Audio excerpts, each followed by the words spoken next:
আল্লাহ রাব্বুল আলামিন নবীকে বললেন, ওগো নবী আপনি কোরআন দিয়ে মক্কার কাফেরদেরকে দাওয়াত দেন।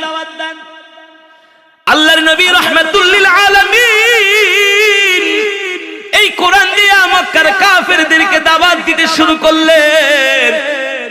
মক্কার কাফেরেরা কোরআনের দাওয়াত পছন্দ করে না, কোরআনের দাওয়াত গ্রহণ করে না।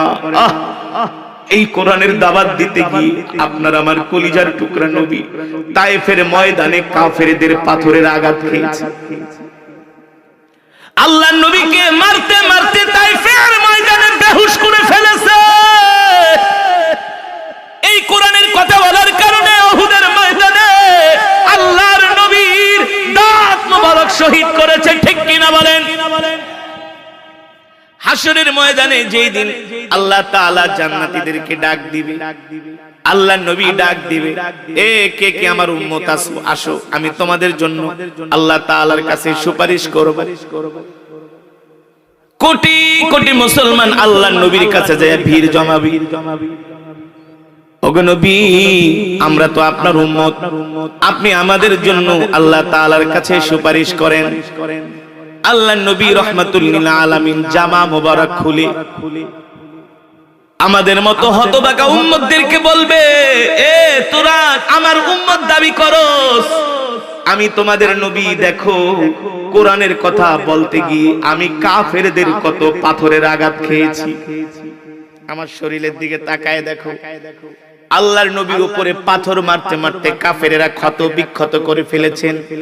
নবীজির সুন্দর শরীর মোবারকটাকে তারা এমন ভাবে পাথর মেরেছে, আল্লাহর নবীর শরীর মোবারকের মধ্যে পাথর পড়তে পড়তে পাথরের আঘাতে একেবারে ক্ষত হয়ে গেছে, ক্ষত দাগ বড় বড় দাগ পড়ে গেছে। আল্লাহর নবী রাহমাতুল লিল আলামিন একদিন জামা মুবারক খুললেন। আম্মা জান আয়েশা রাদিয়াল্লাহু তাআলা আনহা এই বড় বড় দাগগুলো দেখে বলতেছেন, ওগো আল্লাহর নবী ছোটবেলায় কি আপনার কুষ্ঠ রোগ হয়েছিল কিনা? আল্লাহর নবী ডাক দিয়া বলে, আয়েশা কেন বললা আমার কুষ্ঠ রোগ হয়েছে? আয়েশা তুমি কি জানো না আমি রাহমাতুল লিল আলামিন, আমি যখন রাস্তা দিয়া হেঁটে যাই আমার মাথার উপরে আকাশের মেঘমালা আমাকে ছায়া দেয়, আমার শরীরে মশা মাছি বসা হারাম, আর তুমি বলছো আমার কুষ্ঠ রোগ হয়েছে, বসন্ত হয়েছে। আম্মা জান বলে, তাহলে আপনার শরীরে এত বড় বড় কিসের দাগ? আল্লাহর নবী চোখের পানি ছেড়ে দিয়া বলে, আয়েশা আমি মক্কা থেকে কোরআনের দাওয়াত দেওয়ার জন্য তায়েফে গিয়েছিলাম। তায়েফের কাফেরেরা কোরআনের দাওয়াত গ্রহণ করে না, উল্টা তারা আমার উপরে এমন ভাবে পাথর মেরেছে, দেখো আয়েশা আমার শরীরটাকে তারা ক্ষত বিক্ষত করে ফেলেছে, ঠিক কিনা বলি? আল্লাহর নবী হাসরের ময়দানে বলবে, তোরা আমার উম্মত দাবি করস, আমার শরীরে পাথরের দাগ, তোদের শরীরে তো একটা ফুলের টোকাও নাই। কি জবাব দিবেন? যে কোরআন আমি আপনাদের সামনে তেলাওয়াত করলাম আল্লাহ রাসূলের হাদিস, আমাদের উপরে কোরআনের হক আছে। কি আছে? স্ত্রীর উপরে স্বামীর যেমন হক, স্বামীর উপরে যেমন স্ত্রীর হক, সন্তানের উপরে বাবার যেমন হক, বাবার উপরে সন্তানের যেমন হক আছে, পাড়া প্রতিবেশীর উপর যেমন হক আছে, আল্লাহর কোরআনেরও আমাদের প্রতি হক আছে। যদি আমরা কোরআনের হক আদায় না করি তাহলে আমরা হাসরের ময়দানে ধরা খেয়ে যাব। এই কারণে আল্লাহ তাআলা নবীর উপরে কোরআন নাজিল করে বলছেন, নবী আপনার উপরে কোরআনের হক আছে, আপনি কোরআনের হক আদায় করার জন্য কোরআনের দাওয়াত দিয়ে যান। আল্লাহু আকবার। কিন্তু শোনেন, আপনি দাওয়াত দিবেন, অনেক কাফেরেরা দাওয়াত গ্রহণ করবে না, আপনাকে গালি দিবে, কষ্ট দিবে, কিন্তু মন খারাপ করা যাবে না। ও যুবক, আল্লাহর নবী কোরআনের দাওয়াত নিয়ে আবু জেহেলের বাড়িতে গেলেন, আবু লাহাবের বাড়িতে গেলেন, উতবার বাড়িতে গেলেন, শাইবার বাড়িতে গেলেন, ওলীদ ইবনে মুগীরার বাড়িতে গেলেন, আবু সুফিয়ানের বাড়িতে গেলেন। আল্লাহর নবীর কোরআনের দাওয়াত কেউ গ্রহণ করে না, উল্টা আমার নবীকে মিথ্যাবাদী বলে মক্কার কাফেরেরা গালি দেয়, বলেন নাউজুবিল্লাহ। আমার নবীকে বলে মিথ্যাবাদী, অথচ আল্লাহ তাআলা আমার নবীকে বলছেন আপনি হলেন রাহমাতুল লিল আলাইকুম। আজ আমরা এমন এক হৃদয়স্পর্শী আলোচনা শুনব যা শুনলে চোখের পানি ধরে রাখা কঠিন হয়ে পড়বে। দয়ার নবী রাহমাতুল্লিল আলামিন সাল্লাল্লাহু আলাইহি ওয়াসাল্লাম দ্বীনের দাওয়াত দিতে গিয়ে তায়েফের ময়দানে কতটা কষ্ট সহ্য করেছেন, কিভাবে কাফেরদের পাথরের আঘাতে তার শরীর মোবারক ক্ষতবিক্ষত হয়েছিল, সেই করুণ ইতিহাস আজ আপনাদের সামনে তুলে ধরছেন প্রখ্যাত মুফাসসিরে কুরআন সাইদুল ইসলাম আসাদ সাহেব। চলুন ঈমানকে তাজা করতে গভীর মনোযোগ দিয়ে নবীজির কষ্টের এই জীবনীটি শুনি। জোরে বলেন সুবহানাল্লাহ। আমার নবী কোরআন পড়ে মক্কার কাফিরেরা বলে এ মুহাম্মদ বানায়া বানায়া কবিতা লেখে আর সেটাকে কোরআন বইলা চালায়া দেয়, বলেন নাউজুবিল্লাহ। আমার নবীকে মক্কার কাফিরেরা গণক বলে, জাদুকর বলে, আমার নবীকে তারা মিথ্যাবাদী বলে, মক্কার মানুষের কাছে আমার নবীর বিরুদ্ধে তারা প্রোপাগান্ডা ছড়ায়। আল্লাহ তাআলা ডাক দিয়া বলে, হাবিব আপনি মক্কার কাফেরদের কথায় কান দিবেন না। মক্কার কাফেররা আপনার বিরুদ্ধে মিথ্যা তথ্য ছড়ায়, কিন্তু আমি আল্লাহ বলি ইন্নাকা লাআলা খুলুকিন আযীম, আপনার চরিত্রই হলো সর্বশ্রেষ্ঠ চরিত্র। আল্লাহু আকবার। আপনি দাওয়াত দিয়া যান, আপনি মক্কার কাফেরদেরকে দাওয়াত দিয়া যান। হেদায়েত দেওয়ার মালিক আমি আল্লাহ, হেদায়েত করার মালিক আমি আল্লাহ। ঠিক কিনা বলেন? নবী আপনি কষ্ট পাবেন না, দেখবেন আর কিছুদিন পরে দলে দলে কাফেরেরা আপনার হাতে হাত রেখে কালেমা পড়ে মুসলমান হয়ে যাবে। আপনারা মনে করতেছেন এই সমাজের ভিতরে ওয়াজ মাহফিলের লোক কম হইছে, এটা কোনো বিষয় নয়। মেহনত করতে হবে, মেহনত করার ফলে দেখবেন হতে পারে এই সমাজ একদিন রাঙ্গিয়ে যাবে। ঠিক কিনা বলেন? এই সমাজের মধ্যে এমন কিছু কিছু হক্কানি আলেমের জন্ম হবে। আল্লাহু আকবার। জোরে বলুন আল্লাহু আকবার। পরিবর্তন করার মালিক কি? মক্কার জমিনে যেই পরিস্থিতি ছিল, যেই সিচুয়েশন ছিল, কাফেররা বলে মুহাম্মাদের অর্থ নাই, বিত্ত নাই, সম্পদ নাই, টাকা পয়সা নাই, সৈন্য নাই, অস্ত্র নাই, কিন্তু মুহাম্মাদের সাথে আমরা কোনো দিক দিয়া পারি না। আল্লাহর নবীর সাথে মক্কার কাফেরেরা যতই ষড়যন্ত্র করে, কোনো ষড়যন্ত্র করে তারা আল্লাহর নবীকে আটকাতে পারে না। আল্লাহর নবীর কাছে কোনো অস্ত্র ছিল না, সৈন্য ছিল না, ক্ষমতা ছিল না, অর্থ ছিল না, বিত্ত ছিল না। আল্লাহর নবীর কাছে ছিল কোরআন। কি ছিল? মক্কার কাফেরেরা কিছু কিছু বড় বড় নেতারা বিরোধিতা করেছে, কিন্তু যুবকরা আল্লাহর নবীর জন্য পাগল হয়ে গেছে। সুবহানাল্লাহ। আল্লাহর নবী যখন কোরআন পড়তেন, মুসাব বিন উমাইরের মতো টাকরা টাকরা যুবকরা আল্লাহর নবীর মজমায় এসে কোরআন শুনতেন। জোরে বলেন সুবহানাল্লাহ। আল্লাহর নবী যখন কোরআন পড়তেন, মক্কার যুবকরা এসে আল্লাহর নবীর ঘরের চতুর্পাশে, কাবার চতুর্পাশে দাঁড়িয়ে দাঁড়িয়ে তারা কোরআন শুনতেন। আল্লাহু আকবার। এভাবে করে কোরআন শুনতে শুনতে একজন, দুইজন, তিনজন করে করে করে করে করে করে তারা কালেমা পড়ে মুসলমান হয়ে যাচ্ছে। তুফাইল বিন আমর দাউসির মতো, তুফাইল বিন আমর দাউসির মতো জলিল কদর সাহাবী, কবি স্বভাবের মানুষ, শিক্ষিত মানুষ, সেও আল্লাহর নবীর হাতে হাত রেখে কালেমা পড়ে মুসলমান হয়ে যাচ্ছে। আল্লাহু আকবার। মক্কার চতুর্দিকে কোরআনের দাওয়াত ছড়ায় গেছে, মক্কার চতুর্দিকে শুধু যুবকরা তারা কালেমা পড়ে মুসলমান হয়ে যাচ্ছে, মুসলমানদের সংখ্যা বেড়ে যাচ্ছে, আল্লাহর নবীর প্রভাব বেড়ে যাচ্ছে। এই দৃশ্যটা মক্কার বড় বড় নেতাদের চোখে ভালো লাগে না। মক্কার কাফেরেরা বড় বড় নেতাদেরকে ডাক দিয়া বলে, আমাদের ক্ষমতা আছে, অর্থ আছে, অস্ত্র আছে, সৈন্য আছে, আমরা বড় বড় নেতা, কিন্তু দেখতেছি মুহাম্মাদের পাল্লা ভারী হয়ে যাচ্ছে। এইভাবে চলতে পারে না, এইভাবে চলতে পারে না। আসো মুহাম্মাদের বিরুদ্ধে আমরা রুখে দাঁড়াই, যাতে মুহাম্মদ কোরআনের দাওয়াত দিতে না পারে। আমরা মুহাম্মাদের বিরুদ্ধে এমন ষড়যন্ত্র করব, আমরা মুহাম্মদকে মক্কা থেকে বের করে দিব, অন্যথায় তাকে আমরা জানে মেরে ফেলবো। বলেন নাউজুবিল্লাহ। আবু জেহেল বলে, ওলীদ ইবনে মুগীরা মিটিং ডাকো। কি ডাকো? মিটিং ডাকো, মুহাম্মাদের বিরুদ্ধে একটা সিদ্ধান্ত নিতে হবে। ওলীদ ইবনে মুগীরা ঘোষণা করে দিলেন, আগামী কাল কাবার চত্বরে মক্কার সব নেতারা হাজির হবা, সব যুবকরা হাজির হবা, গোত্র প্রধানরা হাজির হবা, মুহাম্মাদের বিরুদ্ধে আমরা অ্যাকশনে যাব। মুহাম্মদ মক্কার ভিতরে এমন অশান্তি সৃষ্টি করতেছে, আমাদের পাল্লা হালকা হয়ে যাচ্ছে, দিন দিন মুহাম্মাদের নেতৃত্ব ভারী হচ্ছে, মুহাম্মাদের জনসমর্থন ভারী হচ্ছে। এইভাবে তো আমরা চলতে দিতে পারি না। মুহাম্মাদের বিরুদ্ধে আমাদের বড় ধরনের একটা একটা সিদ্ধান্ত নিতে হবে। এবার মক্কার কাফিরেরা, বড় বড় কাফিরেরা আল্লাহর নবীর বিরুদ্ধে সিদ্ধান্ত নেওয়ার জন্য, আল্লাহর নবীকে মক্কা থেকে বের করার জন্য, আল্লাহর নবীকে জীবনের তারে শেষ করে দেওয়ার জন্য মক্কার কাফিরেরা বাইতুল্লাহর চত্বরে হাজির হলেন। এতদিন তারা যত মিটিং করছে সবার মুখে হাসি ছিল, কিন্তু আজকে কারো মুখে হাসি নাই। কারণ কি? তারা আল্লাহর নবীর বিরুদ্ধে কোনোভাবেই পেরে উঠতে পারছে না। কি সিদ্ধান্ত নিলে তারা জিততে পারবে, এই টেনশনে, এই চিন্তায় সবার চেহারার মধ্যে ক্লান্তির ছাপ, সবার চেহারার মধ্যে আতঙ্কের ছাপ, সবার চেহারার মধ্যে ভয়ের ছাপ। যেভাবে করে মুহাম্মদের জনসমর্থন বাড়তেছে, আর কিছুদিন পরে না জানি মুহাম্মদ আমাদেরকে মায়ের শুরু করে দেয়। আল্লাহু আকবার। তারা এই আতঙ্কে ভুগতে লাগলেন, মিটিং এ জড়ো হলেন, একত্রিত হলেন। আবু লাহাব ডাক দিয়ে বলে, আবু জেহেল, বড় ধরনের একটা সিদ্ধান্ত নেয় মুহাম্মাদের বিরুদ্ধে। হয় মুহাম্মদকে শেষ করে দাও, নাইলে মক্কা থেকে বের করে দাও। বলে নাউজুবিল্লাহ। সাইবা ডাক দিয়া বলে, আবু জেহেল, আবু লাহাব, শোনো, আমরা মুহাম্মদের উপরে প্রথম শক্তি প্রয়োগ করব না। আমরা মুহাম্মদকে কিছু লোভ দেখাবো। কি দেখাবো? কারণ দুনিয়ার মানুষ হলো লোভের পাগল, ঠিক কিনা বলেন? কেউ অর্থের পাগল, কেউ ক্ষমতার পাগল, কেউ নারীর পাগল, কেউ নেতা হওয়ার পাগল।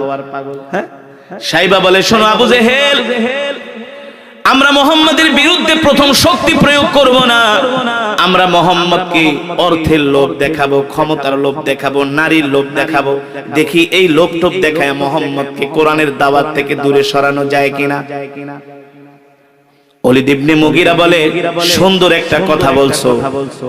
আমরা প্রথমত মুহাম্মদকে দুনিয়ার কিছু অর্থের লোভ দেখাই, ক্ষমতার লোভ দেখাই, দেখি এই লোভ টোভ দেখে মুহাম্মদ দ্বীনের দাওয়াত থেকে বের হয়ে আসে কিনা। তবে এই প্রস্তাবগুলো নিলে কে যাবে? এই প্রস্তাবগুলো মুহাম্মদের কাছে নিয়ে কে যাবে? আবু জেহেলকে আবু লাহাব তুমি যাও, বলে না, আমার মাথা গরম, আমি ভালো করে কথা বলতে পারি না, তোমরা উতবাকে পাঠাও। আবুল ওয়ালি উতবা ছিলেন মিষ্টভাষী, শিক্ষিত মানুষ, কবি স্বভাবের মানুষ, গুছিয়ে গুছিয়ে কথা বলতে পারেন। বলে মুহাম্মদের কাছে উতবাকে পাঠাও, যায় এই প্রস্তাবগুলো দিতে বলো। যদি মুহাম্মদ প্রস্তাবগুলো মেনে নেয় তাহলে তো আমাদের কোনো টেনশন নাই, আর মুহাম্মদের বিরুদ্ধে আমাদের অ্যাকশন নেওয়ার দরকার নাই। উতবাকে ডাক দিয়ে বলল, উতবা যাও, মুহাম্মদকে তিনটা প্রস্তাব দিবা। অর্থের লোভ দেখাইবা, নারীর লোভ দেখাইবা, ক্ষমতার লোভ দেখাইবা। যদি এই লোভে পড়া মুহাম্মদ কোরআনের দাওয়াত বন্ধ করে দেয় তাহলে তো আমরা বেঁচেই গেলাম। উতবা বলে, সুন্দর কথা বলেছো। এবার উতবাকে আল্লাহর নবীর বাড়িতে পাঠানো হলো। আল্লাহর নবীর বাড়িতে উতবা গেলেন, যে বলতেছে, ইফতাহিল বাব ইয়া মুহাম্মদ, ও মুহাম্মদ দরজাটা খোলো। সাত সকালে উতবা আল্লাহর নবীর বাড়িতে হাজির। আল্লাহর নবী ডাক দিয়ে বলে, উতবা কেন আসছেন আমার বাড়িতে? এবার আল্লাহর নবীর সাথে মিষ্টি মিষ্টি কথা। আরে তুমি তো আমাদের ভাতিজা, তুমি তো আমাদের গর্বের ধন, আমরা তোমাকে নিয়ে গর্ব করি। তুমি তো আল আমিন, তুমি তো কি? আমার নবীকে আল আমিন উপাধি কিন্তু মক্কার কাফেররাই দিয়েছে। আবু লাহাবই কিন্তু আল আমিন উপাধি দিয়েছে মক্কার কাফেরদেরকে নিয়ে আমার নবীকে। ভাতিজা গো, উতবা বলতেছে, তোমার যদি কোনো ক্ষতি হয়ে যায় এটা আমাদের জন্যই তো লজ্জার কারণ, দুঃখের কারণ। কারণ তুমি তো মক্কার একজন সম্মানী মানুষ। আমরা আমাদের অর্থগুলো তোমার কাছে জমা রাখি, আমরা তোমাকে সবাই ভালোবাসি। এ ভাতিজা শোনো, আজকে তোমার বাড়িতে আমি কিছু কথা বলার জন্য আসছি। কি কথা?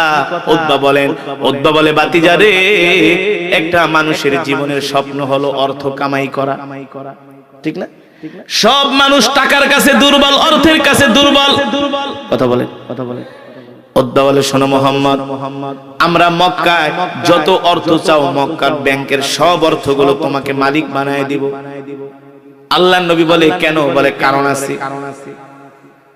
উতবা বলে, মুহাম্মদ শুধু অর্থের মালিক বানাবো না, তুমি যদি মক্কার সুন্দরী মেয়ে চাও, যত মেয়ে চাও তোমার বাড়িতে নিয়ে দেওয়া হবে। তারপরেও মুহাম্মদ তোমার একটা কাজ বন্ধ করতে হবে। আল্লাহর নবী বলে, কি কাজ? বলে, ভাতিজা মুহাম্মদ, তুমি কোরআনের দাওয়াত তার বিনিময়ে বন্ধ করে দিবা। বলেন নাউজুবিল্লাহ। আরো জোরে বলেন নাউজুবিল্লাহ।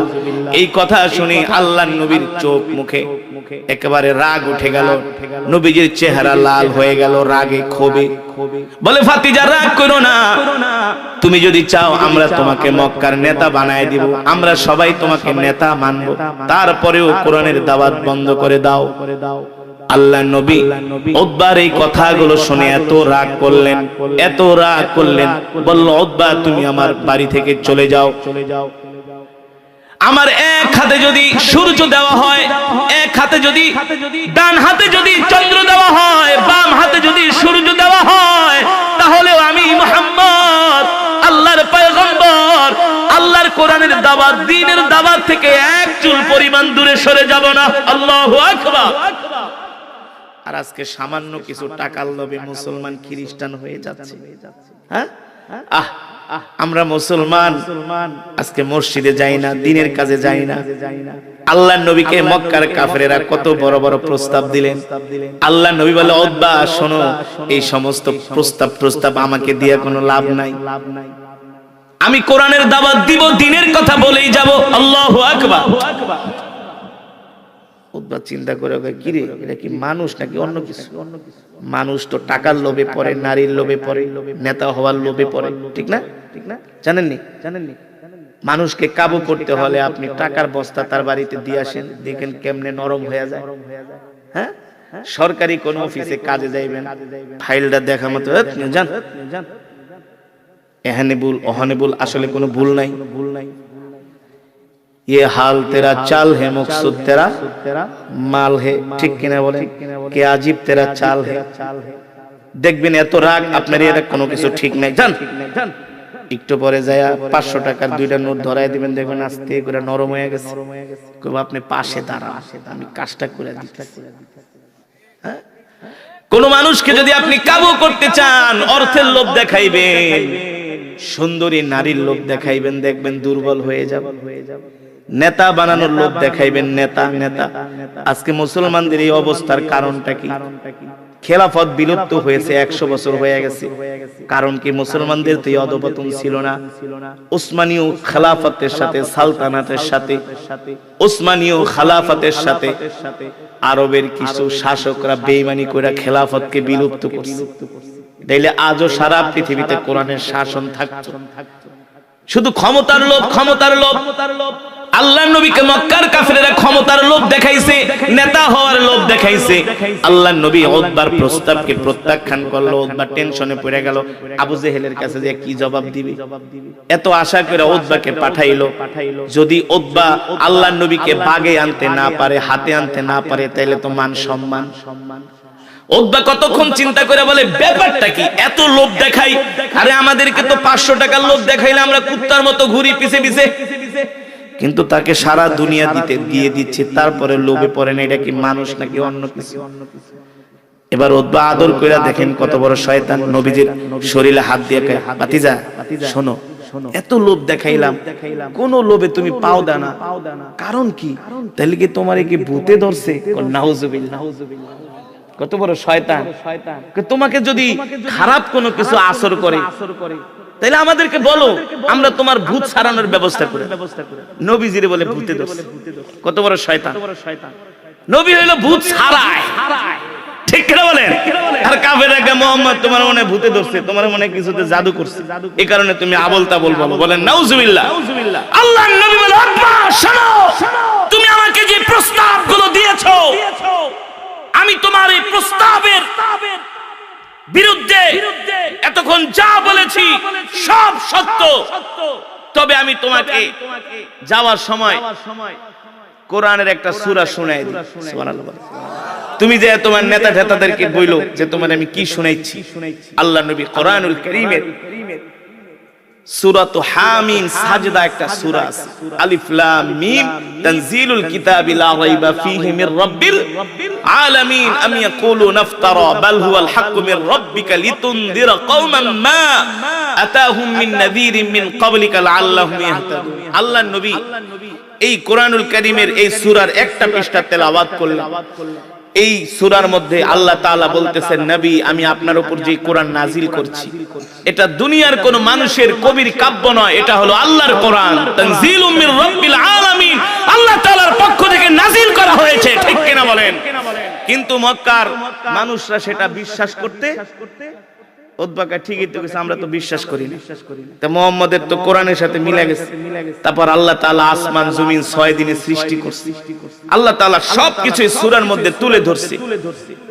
এই সূরার মধ্যে একটা সিজদার আয়াত আছে, ইন্নামা ইউমিনু বিআয়াতিনাল লাযিনা ইযা যুকিরু বিহা খাররু। একটা আয়াত আছে সিজদার আয়াত, আল্লাহর নবী কোরআন পড়তেছে, উতবা প্রথম দাঁড়ায়া ছিল, দাঁড়ানোর পরে কোরআনের ভার সইতে পারে না, দেখে প্রতিটা কথা সত্য, প্রতিটা কথা কোরআনের প্রতিটা কথা সব ওদের মনের কথা আল্লাহর নবী কোরআনের আয়াতের ভিতরে বলে দিচ্ছে যে ওরা কি কি শয়তানি করে। উতবা ছিল দাঁড়ানো, শিক্ষিত মানুষ, দাঁড়ানোর থেকে বসে পড়ছে। মানুষ দাঁড়ানোর থেকে কখন বসে পড়ে? যখন আর লোড নিতে না পারে, যখন একটা মনে করেন মারাত্মক ধরনের একটা কথা শুনে, তখন তার ব্রেনে এফেক্ট করে, বাবারে আমার একটু বসতে জায়গা দাও, আমার মাথাটা ঘুরে, একটু পানি খাওয়া। ঠিক কিনা বলেন? ছিল দাঁড়ানো, গেছে বৈশা, বসার থেকে আবার উতবা মাটির ভিতরে বসে, মাটির ভিতরে বৈশা এবার দুই হাত মাটিতে এভাবে গাইরা এমনি মাটির দিকে তাকায় আছে আর আল্লাহ নবী তেলাওয়াত করতেছে। উতবাকে, মুহাম্মদ তুমি তেলাওয়াত বন্ধ করো, বন্ধ করো, আমি যা বোঝার বুঝে গেছি। সুবহানাল্লাহ বলেন। আমি যা বোঝার বুঝে গেছি, আর আমিও তো কবি, আমিও তো শিক্ষিত মানুষ, কিন্তু এই হারামজাদা গুলারে তো বুঝাইতে পারতেছি। হারামজাদা কারা? আবু জেহেলরা। কারা? ওদের তো বুঝাইতে পারি না। মুহাম্মদ ভাতিজা আমি বুঝছি, তুমি তেলাওয়াত বন্ধ করো, তোমার প্রতিটা কথা আমার হৃদয়ের মধ্যে বুলেটের মতো আঘাত করতেছে। জোরে বলেন সুবহানাল্লাহ। কিন্তু লাভ কি? কপালে তো হেদায়েত। উতবা গেছে আবু জেহেলদের মজমা।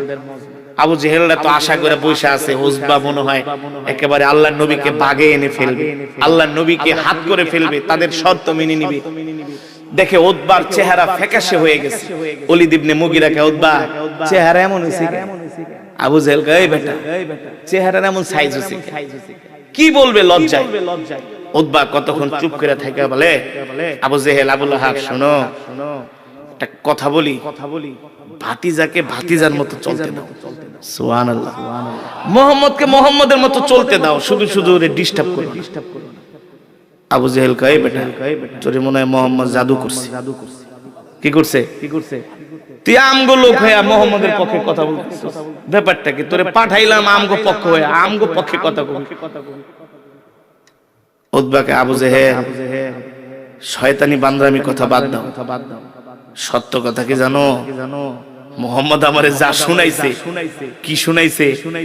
মুহাম্মদ আমাকে কোরআনের একটা সূরা তেলাওয়াত করে শুনাইছে। এই সূরার মধ্যে যা যা বলতেছে সব দেখি আমগো স্বভাবের লাগে মিলা যাইতেছে। তো মুহাম্মদ আমগো মনের কথা কিভাবে জানে?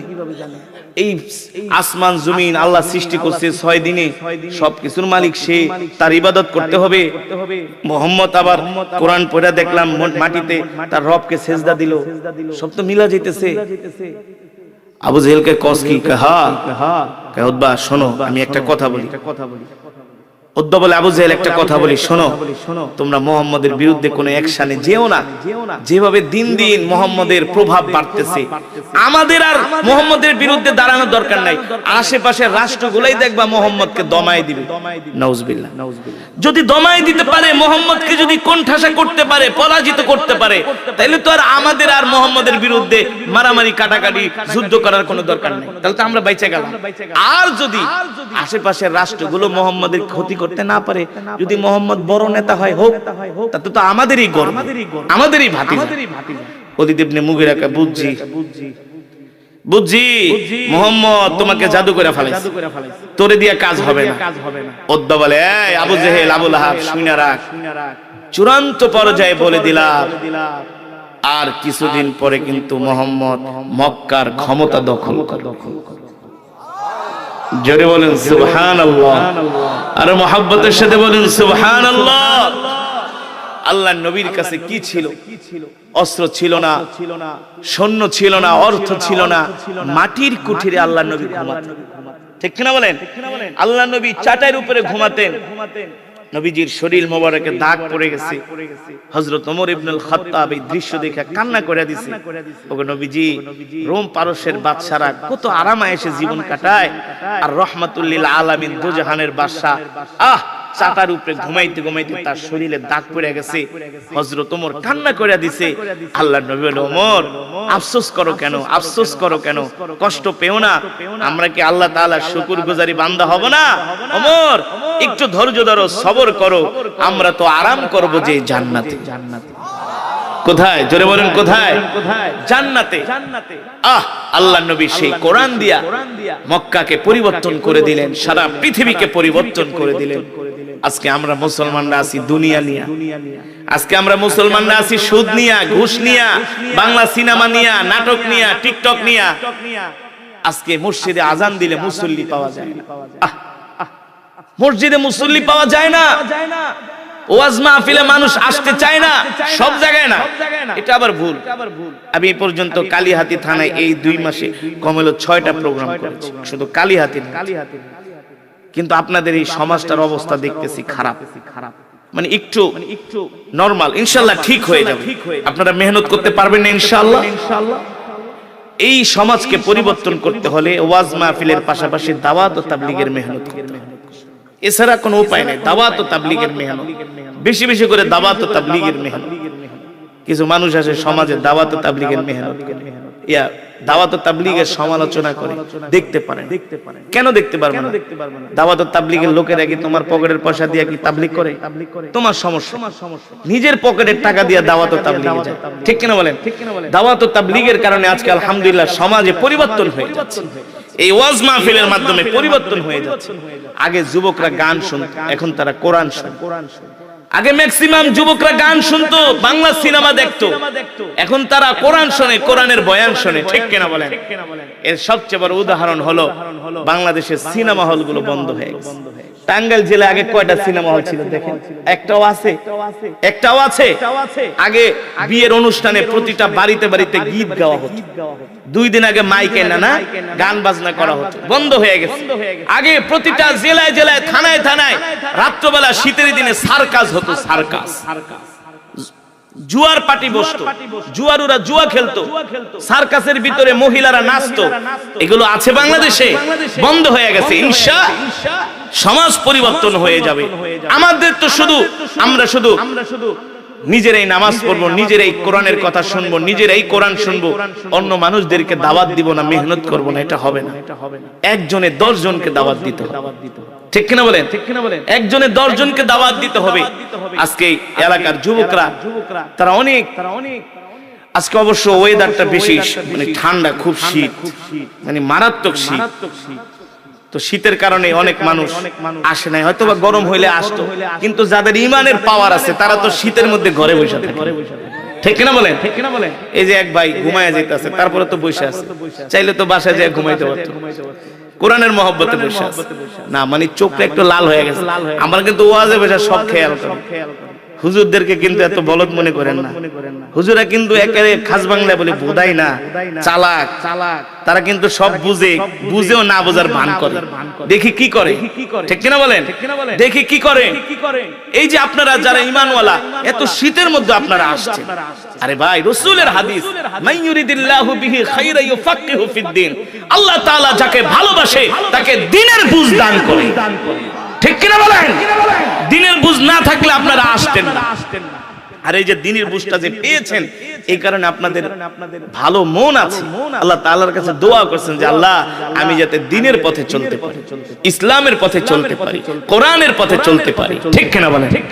এই কারণে আল্লাহ তাআলার কাছে দোয়াও করতে হবে। আপনারা এই সমাজের যে মাহফিলটা হচ্ছে, এই মাহফিলটা আপনারা প্রতি বছর চলমান রাখবেন, আস্তে আস্তে করে পরিবর্তন হবে। আমি নবাবগঞ্জের বান্দুরা একটা জায়গা আছে, নবাবগঞ্জ থানা, আপনাদের পাশেই নবাবগঞ্জ, ঢাকা দোহারের ভিতরে। এক মাহফিলে গেছি, প্রথম বছর আমি ওয়াজ করার পরে পাশের কিছু লোক আমারে রান্দাও নিয়ে দৌড়াইছে, কিনিয়া রান্দাও নিয়ে আমার ক্ষেতের ভিতরে দৌড়াইছে। কেন দৌড়াইছে? কারণ আছে, আছে না? হক কথা বলছি। কি বলছি? কি বলছি? আরে হক কথা বললে কিছু মানুষের গায়ে লাগে না।